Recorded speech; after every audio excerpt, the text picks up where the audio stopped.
కామారెడ్డి మున్సిపాలిటీలో అవినీతి రహిత పాలన కోసం ఒకసారి తమకు అవకాశం ఇవ్వాలని బీజేపీ మాజీ కౌన్సిలర్లు పట్టణ ఓటర్లను కోరారు.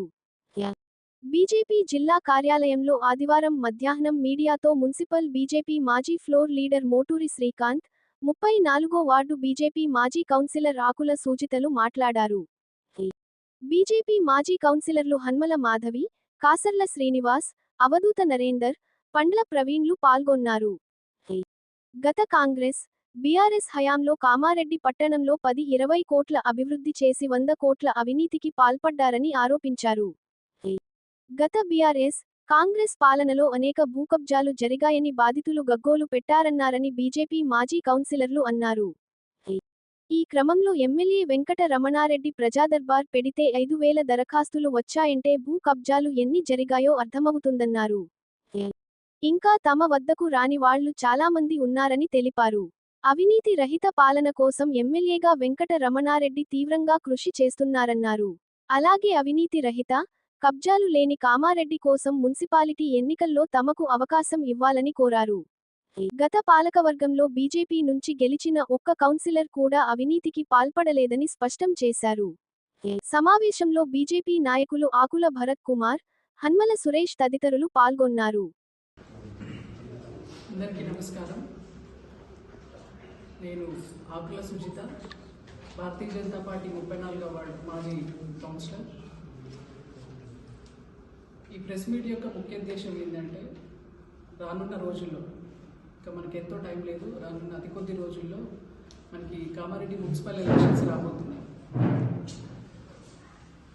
ఆ విషయాన్ని దృష్టిలో పెట్టుకొని మన గౌరవ కామారెడ్డి పట్టణ ప్రజలకు కొన్ని విషయాలు మీ ముందు ప్రస్తావించాలని ఈ ప్రెస్ మీట్ నిర్వహిస్తున్నాం. దానికంటే ముందుగా భారతీయ జనతా పార్టీ పైన మరియు రమణారెడ్డి గారి పైన ఎంతో నమ్మకాన్ని ఉంచి ఎమ్మెల్యేగా వారిని గెలిపించి వారిపై పెట్టుకున్న రమణారెడ్డి గారిని గెలిపించినందుకు కామారెడ్డి పట్టణ ప్రజలకి కామారెడ్డి అసెంబ్లీ నియోజకవర్గానికి పేరున మనస్ఫూర్తిగా ధన్యవాదాలు తెలియజేసుకుంటున్నాను.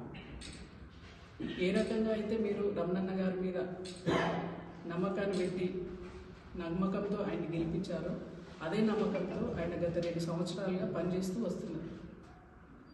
మనం ఇంతకుముందు కాంగ్రెస్ పార్టీ కానీ, టీఆర్ఎస్ పార్టీ కానీ, ఇతర రాజకీయ పార్టీల హయాంలో వారి పరిపాలన చూసుకుంటే ఎన్నో రకాలుగా కామారెడ్డి ప్రజల్ని, కామారెడ్డి నియోజకవర్గాన్ని, ముఖ్యంగా కామారెడ్డి పట్టణ ప్రజల్ని ఎన్నో రకాలుగా ఇబ్బందులకు గురిచేసినారు. కానీ మనం ఇప్పుడు ఈ 2 సంవత్సరాల నుండి మనం చూసుకుంటే ఇబ్బందులు అంటే ఏ రకమైన ఇబ్బందులు అంటే ప్రజల భూ కబ్జాలు చేయడం. ముఖ్యంగా మన కామారెడ్డి పట్టణంలో అతి ఎక్కువగా జరుగుతున్నది భూ కబ్జాలు.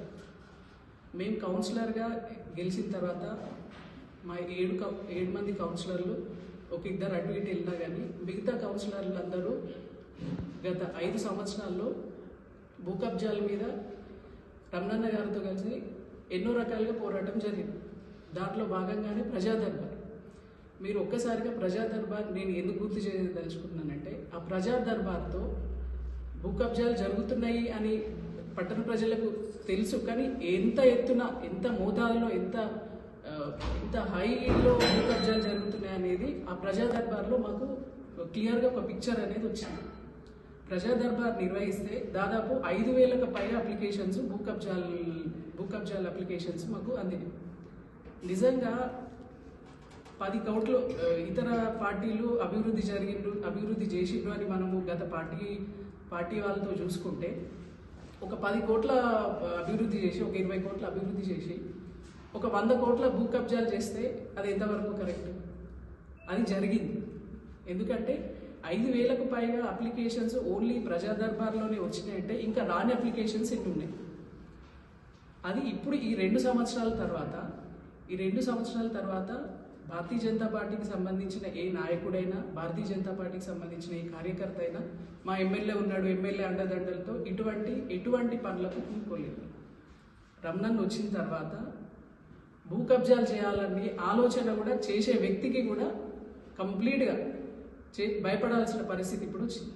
ఫస్ట్ డెవలప్మెంట్ అది.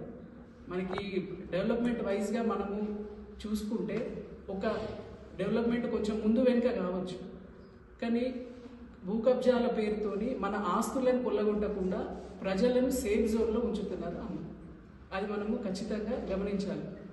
ఓవరాల్గా మనము చూసుకుంటే ఇప్పుడు 5000 అప్లికేషన్స్ ఓన్లీ ఒక ప్రోగ్రాంలోనే వచ్చినాయంటే, అంటే దాదాపుగా ప్రతి ఒక్క ఇంటి దగ్గర ప్రతి ఒక్క ఇంటికి ఒక ల్యాండ్ ఉంది, సేఫ్ ప్లాట్స్ ఉన్నాయి, ఒక 2-3 ఇయర్స్ మనము అటు సైడ్ వెళ్ళలేదు అంటే మనకు ఆ తర్వాత ప్లాట్ ఉందో తెలియదు, అది ఎవరికి కబ్జా గురైందో తెలియదు, అట్లాంటి పరిస్థితి ఉంటుంది. కానీ ఇప్పుడు అట్లా లేదు. దర్జాగా ప్రజలు గుండె మీద చేసేసుకొని ప్రశాంతమైన జీవితాన్ని కొనసాగించవచ్చు. అది మనం సాధించిన ప్రోగ్రెస్ రమణన్న గారి హయాం.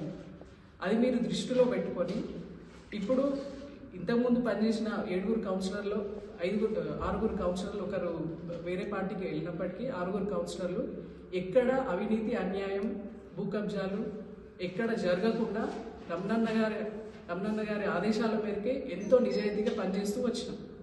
ఈ ముందు కూడా భారతీయ జనతా పార్టీలో పనిచేసే నాయకులు ఎప్పుడు ఒకటే, హార్డ్ వర్కర్స్.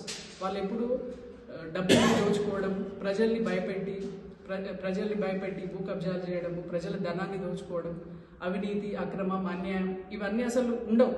అవి ఉన్నవాళ్ళు భారతీయ జనతా పార్టీలో 6 నెలల కంటే ఎక్కువ ఉండరు.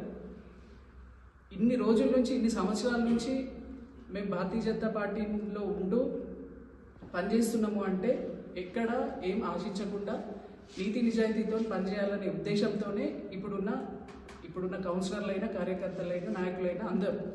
ఇక ముందు కూడా ఇప్పుడు వచ్చే మున్సిపల్ ఎన్నికల్లో ఏం జరుగుతుంది అంటే కాంగ్రెస్ పార్టీ వాళ్ళు కొన్ని దొంగోట్లను సృష్టించి మళ్ళీ మనం కాంగ్రెస్ మున్సిపాలిటీ కామారెడ్డి మున్సిపాలిటీ వాళ్ళు చేజిక్కించుకోవాలనే ప్రయత్నంలో వాళ్ళు ఉన్నారు. కానీ నిజాయితీ ఏ విధంగా అయితే రమణన్న గారిని నిజాయితీ ఎటువంటి డబ్బు ఆశకు లేకుండా ఎటువంటి మద్యానికి ఆశ లేకుండా మీరు ఎంత నిజాయితీగా ఆయన మీద నమ్మకంతో గెలిపించిందో అదే నిజాయితీగా ఈ వచ్చే మున్సిపల్ ఎలక్షన్లో భారతీయ జనతా పార్టీ క్యాండిడేట్లని గెలిపిస్తే మీకు ఖచ్చితంగా అభివృద్ధి అనేది 100% జరుగుతుంది. అది నేను హామీ ఇస్తున్నాను తరఫున. ఆల్మోస్ట్ ఇప్పుడు మన ప్రాపర్టీస్ ఫస్ట్ థింగ్ మన ప్రోగ్రెస్ ఏంటి అంటే మన ప్రాపర్టీస్ మనము సేఫ్ జోన్లో ఉన్నాయి. ఇది నాది, ల్యాండ్ నాది, ఇంకా 4 సంవత్సరాలు అయినా నా ల్యాండ్ నాకు ఉంటుంది, ఇంకొకటి వచ్చి దాన్ని కబ్జా చేసే పరిస్థితుల్లో లేదనేది గుండె మీద చేతేసుకొని హాయిగా నిద్రపోతారు. ఇంతకుముందు అట్లా లేకుండే విపరీతమైన ఒక గందరగోళమైన పరిస్థితులు పడ్డది. ఇది ప్రెస్ వాళ్ళకు తెలుసు, కామారెడ్డి ప్రజలకు తెలుసు.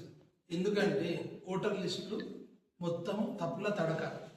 ఆల్రెడీ మేము మున్సిపల్లో కూడా ఫస్ట్ ఒకరోజు మేము మెమోరాండం ఇవ్వడం జరిగింది. తెల్లారి ఇచ్చిన మరుసటి రోజు ధర్నా కూడా చేసింది. అన్న కామారెడ్డిలో ఇండ్లపైనే కాకుండా వివిధ స్థలాలలో షెటర్ల పైన షాపింగ్ మాల్ల షెటర్ల మీద కూడా 60-70 ఓట్లు ఉన్నాయన్న. లాట్ల మీద ఉన్నాయన్న. లాట్ల మీద 100 ఓట్లు అన్న. ఇంతకుముందు టీఆర్ఎస్ ఇదే రాజకీయం చేసి మున్సిపల్ను చేజిక్కించుకోవాలని ఇలాంటి కుటిల రాజకీయాలు చేసింది. ఇప్పుడు ఇదే పరిస్థితులు కాంగ్రెస్ పార్టీ వాళ్ళు కూడా చేస్తున్నారు. దీనికి మేము మొన్ననే ధర్నా చేసినప్పుడు ఇన్ఛార్జ్ కమిషనర్ గారికి ఇచ్చినాము, కలెక్టర్ గారికి ఇచ్చినాము, అందరికీ కంప్లైంట్ ఇచ్చినాము, ధర్నా కూడా చేసినాము. అయినా వాళ్ళు పట్టించుకోలేరు. ఏ ప్రదేశంలో కూడా ఎలాంటివి ఉన్నాయో కూడా మేము పర్సనల్గా కూడా వాళ్ళకి ఎక్స్ప్లెయిన్ చేయడం జరిగింది. దీనిపైన ఎలాంటి చర్య వాళ్ళు తీసుకోలేదు. Same as it is voter list వాళ్ళు మాకు ఇప్పుడు చూపెడుతున్నారు. కాబట్టి దీనిపై నిరసనగా రేపు భారతీయ జనతా పార్టీ పక్షాన మున్సిపల్ ముట్టడి కార్యక్రమం ఉంటుందన్న.